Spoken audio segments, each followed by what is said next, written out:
میرے ایک دوست کی بہن للیتا بی ایڈ کرنے کی غرض سے سری نگر آئی۔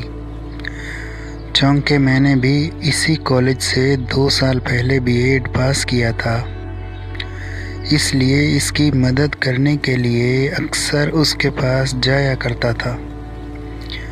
جون کے مہینے میں للیتا کی ایک سہیلی اپنی ماں کے ہمراہ ہفتے بھر کے لیے وارد ہوئی۔ معلوم ہوا ماں دہلی میں نسائی امراض کی جانی مانی ڈاکٹر ہے، جبکہ بیٹی ابھی ڈاکٹری کی تعلیم حاصل کر رہی ہے۔ اتوار کو جب میں حسب معمول وہاں چلا گیا تو دونوں ماں بیٹی موجود تھی۔ للیتا نے میرا تعارف کرایا اور پھر چائے بنانے کے لیے رسوئی میں چلی گئی۔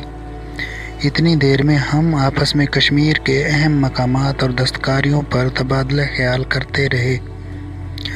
بیٹے، جب تم ہینڈی کرافٹس ایمپوریم میں کام کرتے ہو تو پھر تمہیں شالوں کی کافی پہچان ہوگی؟ ڈاکٹر کملا دیوی مجھ سے مخاطب ہوئی۔ ہاں، تھوڑی بہت ہے مگر زیادہ نہیں ہے، میں نے بلا تعمل جواب دیا۔ اس نے اپنی بیٹی سے کہا، مس ریتا، وہ 2 شال جو کل خریدے ذرا سربندر کو دکھا دو، کہیں مہنگے تو نہیں ہیں؟ شال تو انہوں نے پہلے ہی خریدے تھے، سستے تھے یا مہنگے، اچھے تھے یا ہم سے اب اس بارے میں رائے دینے سے کیا فائدہ ہوتا؟ دکاندار تو واپس لینے سے رہا، اس لیے میں نے ان کی دل آزاری کرنا مناسب نہ سمجھا۔ سریتا اپنے پھیلے ہوئے بازوؤں پر شال لے کر میرے سامنے کھڑی ہو گئی۔ درمیانی قد، نمایاں چہرہ، بڑی بڑی خمار آلود آنکھیں، ترشے ہوئے بال اور لبوں پر فتنہ زا مسکراہٹ بالکل گڑیا سی لگ رہی تھی۔ اس کو دیکھ کر نہ جانے کیوں میرے دل میں شرارت سوجی۔ شال لیتے ہوئے میں نے اس کے ہاتھ پکڑنے کی کوشش کی۔ اس نے شوق نظروں سے مجھے دیکھا اور مسکراتی ہوئی واپس ماں کے پیچھے بیٹھ گئی تاکہ اس کی حرکتوں کا علم اس کی ماں کو قطعی نہ ہو۔ میں نے ماہروں کی طرح شالوں کا معائنہ کیا، انہیں الٹا پلٹا اور پھر انگوٹھے اور انگلی کے درمیان رگڑ کر پرکھا۔ اس کے بعد اپنا فیصلہ سنایا۔ اچھے ہیں اور قیمت بھی واجبی ہے۔ آئندہ خریداری کرنی ہو تو مجھے ساتھ لے چلیں۔ ہفتے بھر ماں اور بیٹی کشمیر کی سیاحت کرتے رہے۔ 3 دن گھر، پہلگام اور سونمرگ میں گئے۔ باقی دنوں میں نے ان کو مقامی مغل باغات، شنکراچاریہ مندر، ڈل جھیل اور حضرت ٹل کی سیر کرائی۔ پہاڑی چڑھتے اترتے وقت سریتا جھٹ سے اپنا ہاتھ آگے بڑھا کر مجھے کہتی، پلیز میری ہیلپ کرو، اور میں خوشی سے اس کا ہاتھ پکڑ کر اسے اوپر چڑھاتا یا پھر نیچے آتا رہا۔ ڈل جھیل کی سیر کرتے وقت وہ کشتی میں ٹھیک میرے پیچھے بیٹھ گئی اور وقتاً فوقتاً میری کمر پر پانی پھینکتی رہی۔ رفتہ رفتہ عشق پروان چڑھتا گیا اور وہ قریب سے قریب تر آتی گئی۔ دہلی لوٹنے سے پہلے ماں بیٹی نے وشنو دیوی کے درشن کرنے کا فیصلہ کیا۔ کملا دیوی نے مجھے بھی ساتھ چلنے کی دعوت دی، جس کے لیے میں ترنت راضی ہو گیا۔ آخر ایسا موقع پھر کہاں ملتا۔ 10 گھنٹے بس کا سفر تھا۔ چونکہ ہم بہت دیر سے روانہ ہوئے تھے، اس لیے رات ہوتے دھرم شالہ میں گزارنی پڑی۔ وہاں سریتا میرے قریب بیڈ پر سو گئی اور اپنا ہاتھ میرے ہاتھوں میں دے دیا۔ پوری رات وہ سو نہ سکی نہ میں۔ دونوں گھپ اندھیرے کے باوجود ایک دوسرے کو من کی آنکھوں سے دیکھ رہے تھے۔ کبھی کبھی آنٹی کی کھانسی یا کروٹ ہمیں چوکنا کر دیتی۔ دوسرے روز ماتا کے درشن ہو گئے۔ کڑہ سے گپھا تک کے سفر کے دوران سریتا میرے قریب چلتی رہی، جبکہ آنٹی جے ماتا دی کے نعرے لگاتی ہوئی اکوانی کر رہی تھی۔ للیتا ہماری حرکتوں کی سدھ بدھ لے چکی تھی۔ وہ کبھی کبھار مجھے شرارت بھری نگاہوں سے دیکھتی، جیسے کہہ رہی ہو، اب کبھی یہ سارا طواف کسی کے لیے تھا۔ درشن کے بعد شام 6 بجے ہم جموں پہنچ گئے۔ رات 9 بجے للیتا اور میں نے دونوں ماں بیٹی کو جموں ریلوے اسٹیشن سے رخصت کر لیا۔ پھر دیر رات تک للیتا اور میں اس کے بارے میں باتیں کرتے رہے۔ مجھے اپنے بھائی کی طرح چاہنے لگی تھی، اس لیے بڑے خلوص کے ساتھ بولی، بھیا تم اس لڑکی کے بارے میں کچھ بھی معلوم نہیں ہے، یہ بڑے نازوں میں پلی ہے، اس کے گھر میں جمن پرستہ ہے، جبکہ تمہارے گھر کے حالات اس کے برعکس ہیں۔ تمہارے پتا جی کی آمدنی بالکل تھوڑی سی ہے، اس کی بیوی بھی نہیں ہے، 4 بچوں کو پالتا ہے،